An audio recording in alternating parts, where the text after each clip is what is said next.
Okay तो बहुत धूप है इसलिए मैंने चश्मा पहन लिया बिकॉज मैं आंखें नहीं खोल पा रहा था। आप किसका वीडियो देख रहे हो? अभी 2-4 सब्सक्राइबर भी नहीं है हमारे पास। Welcome back. तो जो इसका पहला पार्ट देखा था वो इंट्रो वीडियो था, क्योंकि मैं बहुत बड़ा यूट्यूबर नहीं हूँ। बहुत बड़ा क्या, छोटा भी यूट्यूबर नहीं हूँ, यूट्यूबर ही नहीं इनफैक्ट यार। अभी 2-4 सब्सक्राइबर भी नहीं है हमारे पास। तो ये जो है मेरा इंट्रो वीडियो है। इंट्रो वीडियो क्यों है? क्योंकि अभी जो नेक्स्ट वीडियो आएगा ना उसमें आपको पता चलेगा कि मेरी कहानी क्यों है और मैं यूट्यूब पे क्यों आया। बट ये इंट्रो वीडियो क्यों है, ये बताने के लिए कि आप किसका वीडियो देख रहे हो और उसका बैकग्राउंड क्या है। और मैं यूट्यूब इसलिए नहीं आया, किस लिए आया हूँ, what is the purpose behind it. तो जैसे मैं आपको बता रहा था कि मैं एक एंटरप्रेन्योर भी हूँ, एक फुल टाइम एम्प्लॉय भी हूँ और एक IT कंपनी में काम करता हूँ, सब कुछ है। तो मेरा करियर जब शुरू हुआ, जब मैं छोटा था क्लास 6 में, तो मुझे ना हर चीज़ सीखने में और हर चीज़ के लिए एक्सेसिबिलिटी बड़ी लिमिटेशन थी, जैसे हर किसी के लिए पास होता है। तो मुझे साइकिल सीखते सीखते, मैं क्लास 5 में था जब मैंने साइकिल चलाना सीखा।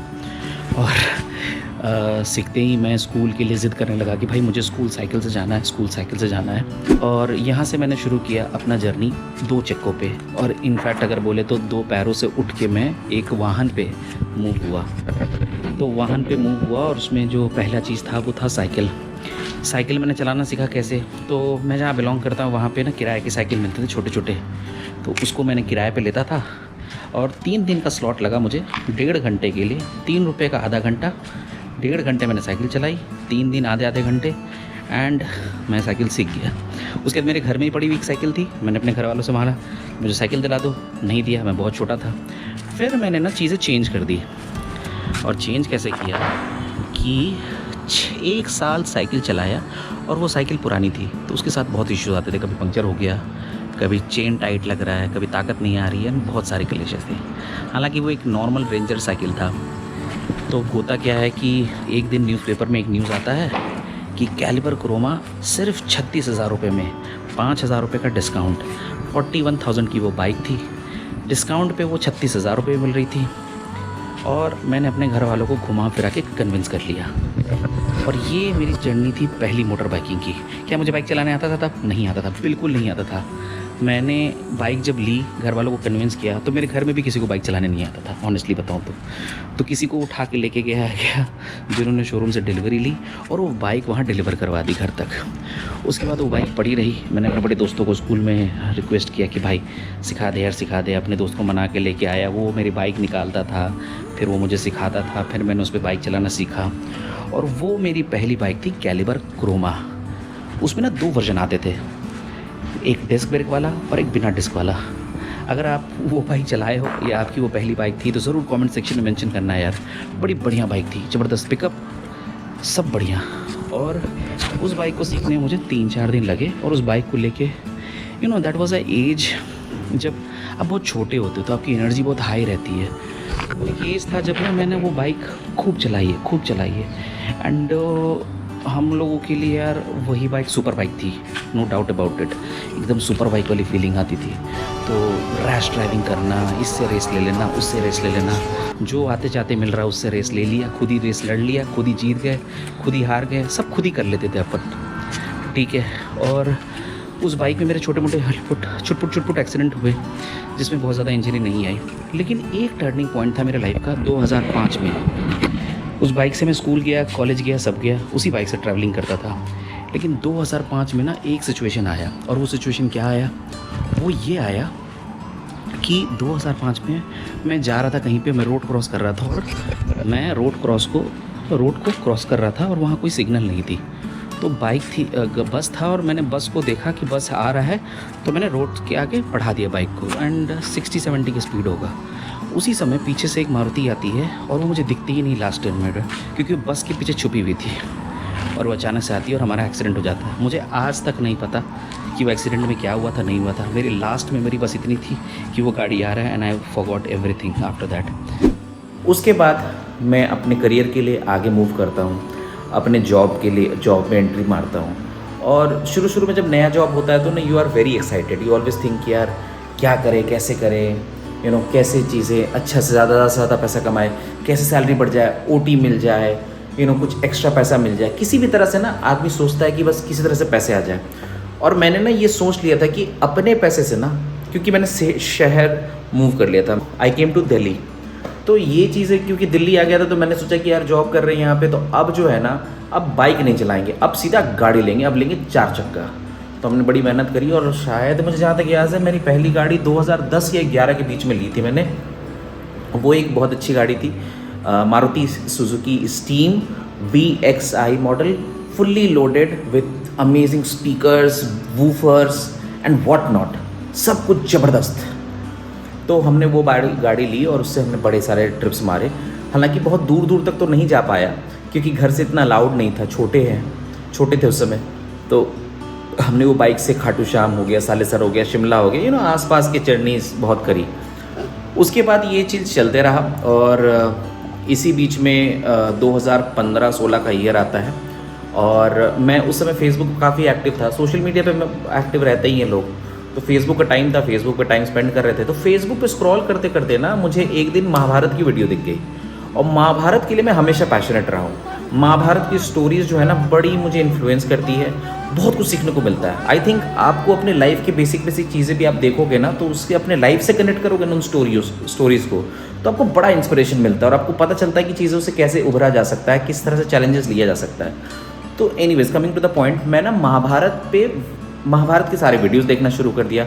हमने वो महाभारत का वीडियो खूब सारा देखा, पूरा देखा और वो देखते क्योंकि वो सीक्वेंस में नहीं देता। आप कभी फेसबुक पे किसी के वीडियोस देखोगे ना तो आपको ऑब्वियसली वही वीडियोस रेकमेंड करता है, बट वो एक सीरीज़ में नहीं करता है।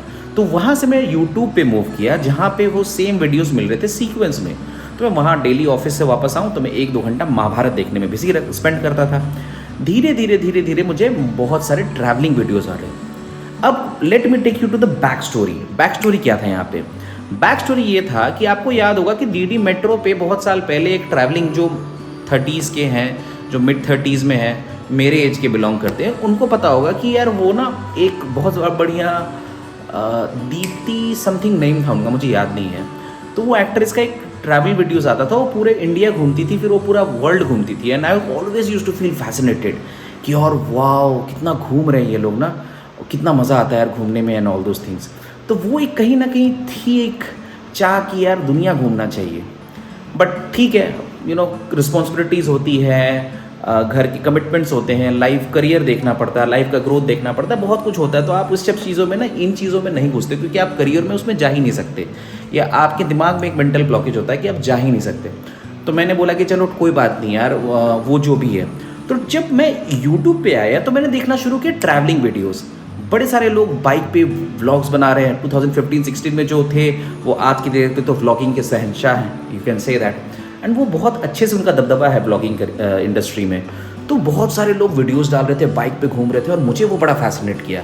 तो मैंने लगभग 1-2 साल देखा और उसी समय मैंने एक स्कूटी ली थी घर पे आसपास के कम्यूटेंस के लिए। तो वो थी जुपिटर, ठीक है, वो अभी भी है मेरे पास। तो वो थी एक TVS की जुपिटर स्कूटी। अब TVS की जुपिटर स्कूटी को ले लिया मैंने और उसके बाद ना मैंने व्लॉगिंग देख के एक दिन इंस्पिरेशन लिया और बोला कि यार मेरे को ना बाइक लेनी है और मुझे भी लंबे राइड्स करने हैं, क्योंकि this is something which I think is possible. तो मैंने क्या किया कि बाइक लेने का प्लान किया और फिर मैंने सोचा कि यार कहीं ऐसा तो नहीं है कि यार वीडियोस देख के इंस्पायर हो गए, इन्फ्लुएंस हो गए और फिर ले एक महंगी सी बाइक और फिर उसको चलाएं ना और पैसे वेस्ट हो जाएं। क्योंकि यार आप लोगों को पता है यार, जितना भी कमाओ और कुछ भी कमाओ, पैसे तो कम ही पड़ जाते हैं, राइट। खर्चे ऐसे होते ही अपने आप एडजस्ट हो जाते हैं अपने हिसाब से।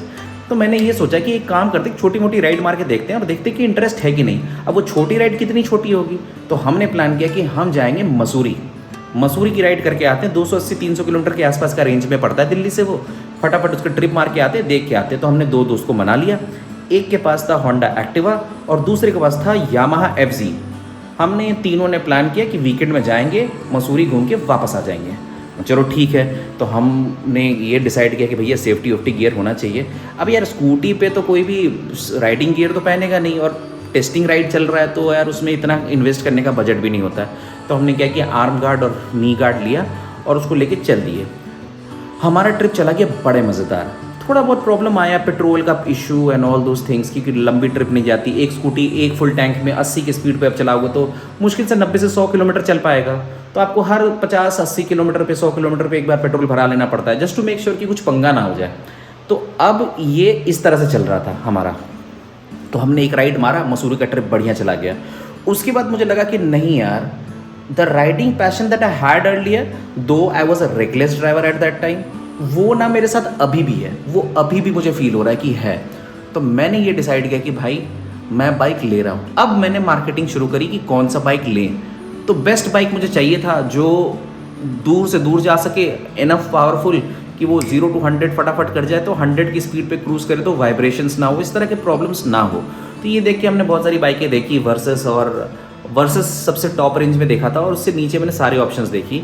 तो Duke 390 was the best option that I could find, because उस समय भी बहुत सारे ब्लॉगर्स ना ड्यूक 390 चला रहे थे और उसका एक अपना क्रेज़ था बहुत अमेजिंग। तो मुझे लगा वो बढ़िया है, मैंने गया उसका टेस्ट राइड लेके आया मैं गुड़गांव में।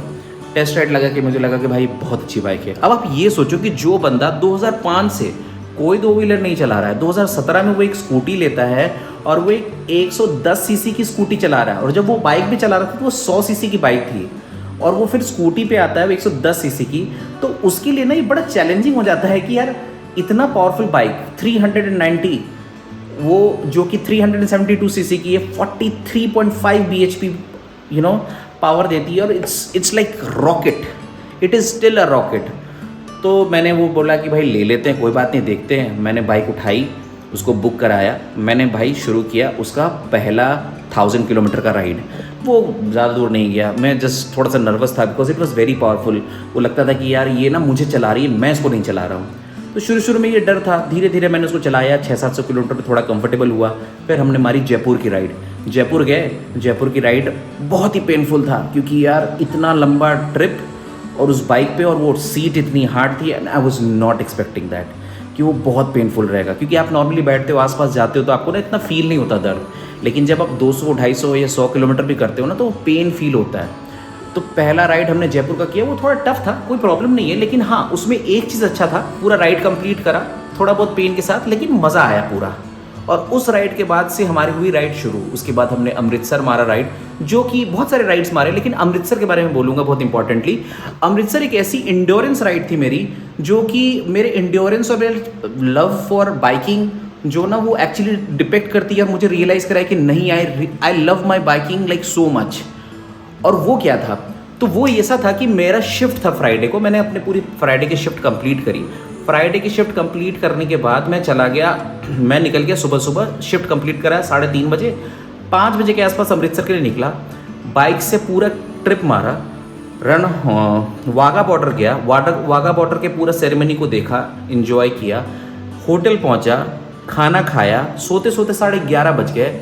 सुबह 4 बजे उठ के गुरुद्वारा दर्शन करके आए अमृतसर में, अमृतसर का गोल्डन टेम्पल दर्शन किया। उसके बाद सुबह ब्रेकफास्ट करके वापस घर आना था, and this was really tough. और मैं आपको बताऊं कि 2018 की बात है, हाँ 18 की बात है, मैंने बाइक अपनी 18 में ली थी। तो 2018 के टाइम में ना एयर कुशन और एयर सीट ये सब नहीं आता था। उस टाइम पे ना लोकल स्टोर्स होते थे जहाँ पे आप जाके अपनी सीट मॉडिफाई करवा सकते हो। बहुत सारे सीट वाले थे जो मॉडिफाई करते थे, करोल बाग चले जाओ या कहीं चले जाओ, वो मैंने नहीं करवाई थी। और जो अमृतसर की राइड थी ना, वो ओवरनाइट प्लानिंग थी कि चलते हैं अमृतसर। तो मेरे पास ना इतना टाइम नहीं था, क्योंकि उस टाइम पे ना अगर राइड ऑन एयर इस तरह की सीटें अवेलेबल थी, लेकिन जब आप ऑर्डर करोगे ना तो 15 दिन, 20 दिन, 10 दिन ऐसे डिलीवरी मिलती थी। ऐसा नहीं था कि आज ऑर्डर किया कल मिल गया, ये ऑप्शंस नहीं मिलते थे पहले। तो उस टाइम पे ये ऑप्शंस नहीं थे, तो हमने ये किया कि चलो ठीक है। अभी जैसे आपको बताऊं मैं कि अभी आपको कार स्क्रीन ऑर्डर करनी पड़े, तो वो आपको 15 दिन से पहले नहीं मिलेंगे। हो सकता है 5 साल बाद ना कार सिंह ऐसे एक दिन के अंदर आपको डिलीवर हो जाएगा। बाइक का स्क्रीन, एंड्रॉयड एप्पल प्ले के लिए स्क्रीन्स आते हैं।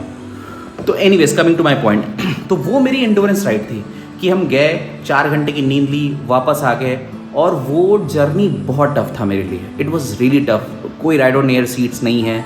हमने क्या किया था, एक लोकल स्टोर पे जाके, और वो तकिया बनाने वाले होते हैं ना, तकिया और गद्दे बनाने वाले, उनसे एक छोटा सा गद्दा बनवाया था, उसे सिलवाया था 200-400 रुपये दे के, और वो बाइक पे बांध दिया था, जिससे कोई फ़ायदा नहीं हुआ, क्योंकि वो जो रुई होती है ना, वो खुद मतलब बहुत हार्ड हो गई थी, जिसकी वजह से वो वैसे ही पेनफुल था बहुत ज़्यादा।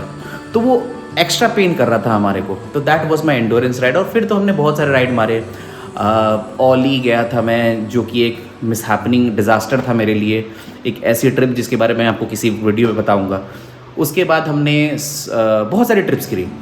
तो अब कमिंग टू पॉइंट, मैं यूट्यूब पे क्यों आया। मेरा होल आइडिया था ना कि मैं ट्रिप्स तो कर रहा हूँ, लेकिन ना बहुत फ्रीक्वेंट नहीं कर पा रहा हूँ, क्योंकि ना मेरे पास कोई मोटिवेशन नहीं है। और अब ना मेरे पास ऐसे दोस्त अवेलेबल नहीं है ना जो मेरे साथ राइड कर रहे हैं। तो अभी जो मेरे दोस्त हैं जो मेरे साथ कभी कभार राइड पे चले जाते थे ना, वो अपने अपने लाइफ में बिजी हो गए, उनकी फैमिली है, बच्चे हैं एंड ऑल दोज थिंग्स, तो वो बहुत बिजी हो गए। तो आई थॉट कि why can't I go head and go online, कि मेरी कम्युनिटी हो जो मुझे मेरे से कनेक्ट कर पाए, मेरे राइडिंग स्टाइल से कनेक्ट कर पाए, और अगर वो लोग मुझसे जुड़ सके और मुझे इनकरेज कर सके कि यार मैं कुछ नए नए जगह को एक्सप्लोर करूं या राइड कर सकूं और मेरे अपने ड्रीम्स को पूरा कर सकूं। ये वो बहुत दिली चाह से मैं करना चाहता हूं कि अपने ड्रीम्स को पूरा करना चाहता हूं, कि मैं पूरा दुनिया घूमना चाहता हूं अपने बाइक पे। And that is my whole and sole purpose of coming on YouTube. क्योंकि अगर मैं मान लो राइड नहीं भी करूँगा, आप लोग 4 बार फ़ोन मैसेज करोगे ना कि यार राइड क्यों नहीं कर रहे हो, यहाँ चले जाओ, वहाँ चले जाओ, ये सीज़न है, तो मुझे ना एक मोटिवेशन मिलेगा। यार मैंने देखा है कि जितने ये व्लॉगर्स हैं ना जो ऑनलाइन हैं, और hats off to them, they do amazing work. और बहुत सारे ऐसे व्लॉगर्स हैं, अभी रिसेंटली मैं 1-2 व्लॉगर्स को जानना शुरू किया जो यार जॉब कर रहे हैं और आराम से रेगुलरली हर दूसरे वीकेंड ट्रिप्स मार रहे हैं। And I got so motivated out of it that I thought कि लेट्स गो ऑनलाइन। और मेरी भी अपनी एक फैमिली होगी, एक नीश ऑडियंस होगी जो मुझे देखेगी और वो मुझे देखना पसंद करेगी और मेरे बाइकिंग के साथ कनेक्ट कर पाएगी। एंड आई होप कि मेरी अपनी फैमिली होगी तो यार मुझे भी अच्छा लगेगा। यार प्यार किसी को भी मिले, क्यों किसी को बुरा नहीं लगता यार। पैसा बहुत है, बस प्यार चाहिए अपने को। तो बस इसीलिए हम यूट्यूब पे आए हैं। तो आप हमारे साथ कनेक्टेड रहिए। हर राइडिंग के पहले अभी जो भी मेरे पास हैं गैजेट्स हैं, क्या क्या टूल्स मैं यूज़ करता हूँ, अभी तक मेरे पास क्या है, उस सब की वीडियोज़ में एक एक करके डालते जाऊँगा। थोड़ा सा जॉब है, थोड़ा सा ज़्यादा कमिटमेंट होता है हमारे यहाँ पे आईटी में, 12-12 घंटे की शिफ्ट होती है। और फिर मैं और लुई अकेले रहते तो मुझे उनको भी मैनेज करना पड़ता है, मुझे हेल्थ भी मैनेज करना पड़ता है। तो ये आई थिंक ये सब भी जो मेरी एक्टिविटी है, क्या आई एम डोंट नो कि मैंने बहुत कोई बड़ा तोपची नहीं किया लाइफ में सक्सेस और अचीव। बट मुझे लगता है ना कि यार हमेशा ना ऐसा नहीं होता कि आप अंबानी और अडानी बन के ही हैं, किसी बिग शॉट बनने के बाद ही लोगों को बताओ कि आप कुछ अच्छा कर रहे हो। अगर जीवन में हम छोटे छोटे स्टेप्स भी ले रहे हैं ना जो सक्सेस की तरफ जा रहा है, तो I think there is nothing harm in it and we should learn more from it. तो that was my whole idea. अगर आप अभी तक मेरा वीडियो देख रहे हो तो प्लीज़ मुझे लाइक करो, सब्सक्राइब करो और मुझे मोटिवेट करो, या मुझे बताओ कि यार कौन सा वीडियो चाहिए, क्या मैं डाल सकता हूँ। मैं अपने एंड से रिसर्च करूँगा और चीज़ें डालूंगा और मैं ट्रिप्स पे जाऊँगा। बहुत जल्दी मैं अराउंड एंड ऑफ नवंबर में ना एक लंबी ट्रिप मार रहा हूँ 10-11 दिनों की। तो वो बहुत अच्छी ट्रिप होगी, बहुत प्लानिंग कर रहा हूँ, बहुत खर्चे कर रहा हूँ मैं उसके लिए। तो आई होप आप लोगों को मेरा वीडियो अच्छा लगेगा। अगर आपको पसंद आए तो प्लीज़ लाइक और सब्सक्राइब कीजिएगा और मुझे ज़रूर बताइएगा। Thank you very much.